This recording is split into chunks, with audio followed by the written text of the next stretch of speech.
Hello, my name is Catherine Sendak, and welcome to the 2023 CEPA Forum, Winning the War, Winning the Peace. It is an absolute pleasure to be here on Capitol Hill today with Senator Jeanne Shaheen from the great state of New Hampshire. Nice to be with you. Yes, thank you so much. This year, CEPA is honored to award its 2023 Transatlantic Leadership Award to Senator Shaheen on behalf of the Senate Ukraine Caucus. Senator, thank you to your leadership and the caucus's leadership for strengthening the alliance and supporting Ukraine in its fight for freedom.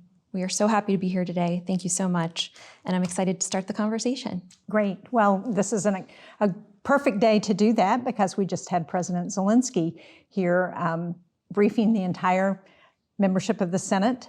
As I said to you, he threw away his notes and he did off-the-cuff remarks in English and then answered questions, and as always was so inspiring and so impressive. Yes, absolutely. And I'm so happy he was able to be here and connect with the Hill. So we'll start with Ukraine. You have been such an ardent supporter of Ukraine, both in your senior roles on armed services and foreign relations committees. Unfortunately, there are some voices in Congress looking to perhaps decrease or curtail assistance completely from Ukraine. From your perspective, how do you envision maintaining unity for Ukraine's victory moving forward? Well, one of the things that's been really important has been the bipartisan support for the effort. And it's been very strong in the Senate. We saw it again this morning in the conversation with President Zelensky that both Democrats and Republicans talked about the importance of maintaining that bipartisan support, and he talked about it. He talked about the importance of unity and why that's important. And I think that view is shared by so many of us, and that is, this is the Ukrainian people fighting on behalf of democracies around the world. As he said, you give us your money and your weapons, and we will do the fighting. I had a group of young Ukrainian women in the military in my office last fall, and one of them said something very similar to that to me, and it's something I've repeated often in New Hampshire. She said, you need to give us the weapons so that we can fight the Russians so that you don't have to. And I think that is a very important message. And for those people who think, well, we don't have to worry about Russia, I can tell you, if you talk to Eastern European leaders, if you talk to the Baltic nations leaders, there's a reason why Finland and Sweden decided that they wanted to join NATO now. Absolutely. It's because there is a threat from Vladimir Putin. And not only is this important to our allies, but it's important to our adversaries, because you can bet that the PRC and President Xi in China are watching what happens in Ukraine. We know Putin, this is going to have a real impact on what he does in the future. We know that Iran and North Korea are watching. So this is about more than just the territorial integrity of Ukraine. This is about, are we going to, in the democratic world, stand up and say that authoritarian regimes can't just attack another country and annex it or chop it up based on what their own aspirations are. Yes, absolutely. And having that message that resonates all over the world is so critical at this time. You speak of unity of message. I understand you were in Vilnius this summer for yes. the NATO summit. With a bipartisan congressional delegation. Yes, and you are co-chair of the NATO Observer Group. Right. I would love to hear your perspectives on the successes coming out of the summit. We speak about unity of effort. We talk about unity of message, and maybe perhaps if there were any missed opportunities or things that you saw coming out. Would love your perspective on the way forward after Vilnius. Well, I co-chair the Senate NATO Observer Group with Tom Tillis. He and I restarted it back in 2018. We sort of did a redux of what had been started when NATO was really seeking to enlarge in the early 90s. And we said there are a lot of issues. Now we need to make sure that the Senate is informed and engaged on what's happening. And so this was our second opportunity to go to a NATO summit. We went to Madrid last year and had a bipartisan CODEL that went again this year with a strong bipartisan group. And I think there were a couple of things that were really important about this NATO summit. One was the unity that continues to be shown to support the Ukrainians in this effort. Vladimir Putin thought he was going to break NATO apart when he went into Ukraine, and it's had just the opposite effort. It has unified NATO in a way that we haven't seen really since the beginning of the alliance. So I think that was very important to reaffirm that message that NATO is strongly behind the Ukrainians. It was an opportunity to talk again about the importance of the financial commitment for NATO countries, the 2% of GDP on defense spending. And I thought one of the most important things that didn't get talked about a whole lot that came out of the summit was what they're calling their regional plans that gets countries moving towards that 2%, which we know is a floor, not a ceiling, for countries in a way that it really helps them think about their own defense in the context of NATO and that 2% of GDP. So I thought that was very important. And it was an opportunity also for us to hear from some of our allies in the Indo-Pacific who have now been on the periphery of both NATO summits in the last 2 years. So the Republic of Korea, Australia, New Zealand, and Japan. And this year we had a chance to meet with the president of South Korea, who was very impressive. And, he started by thanking us for America's involvement in the Korean War and for really saving South Korea as a nation.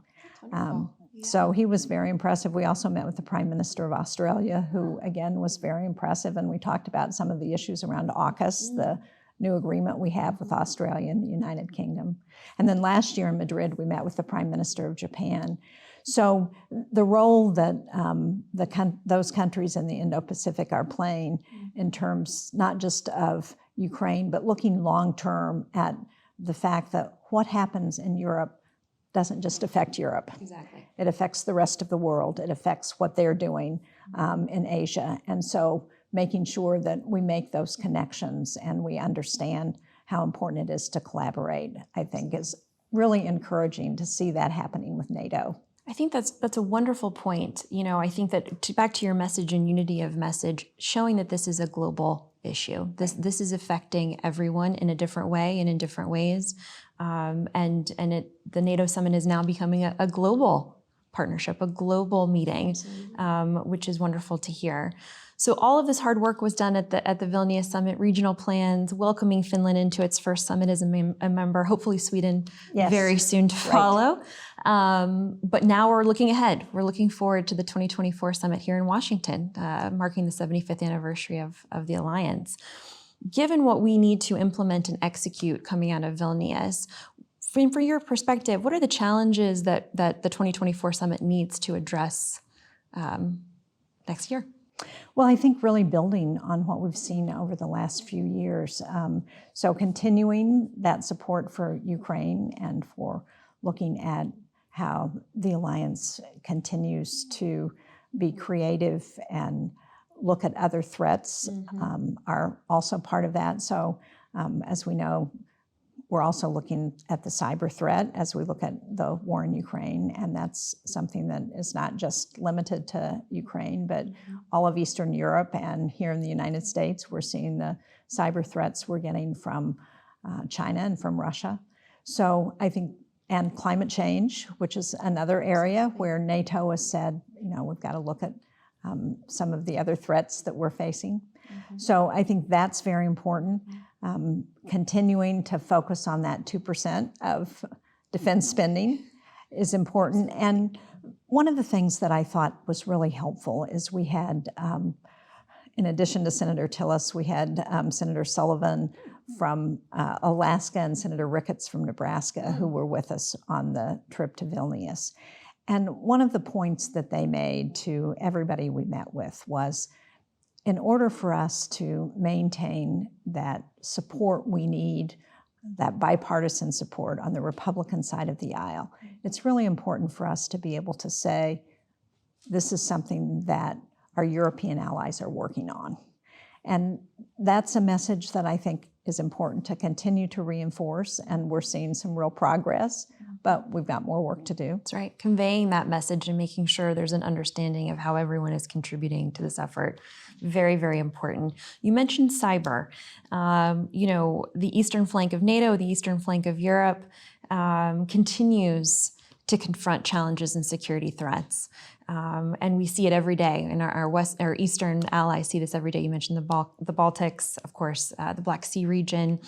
What are some security threats from the eastern flank that you think we should be paying attention to at this point?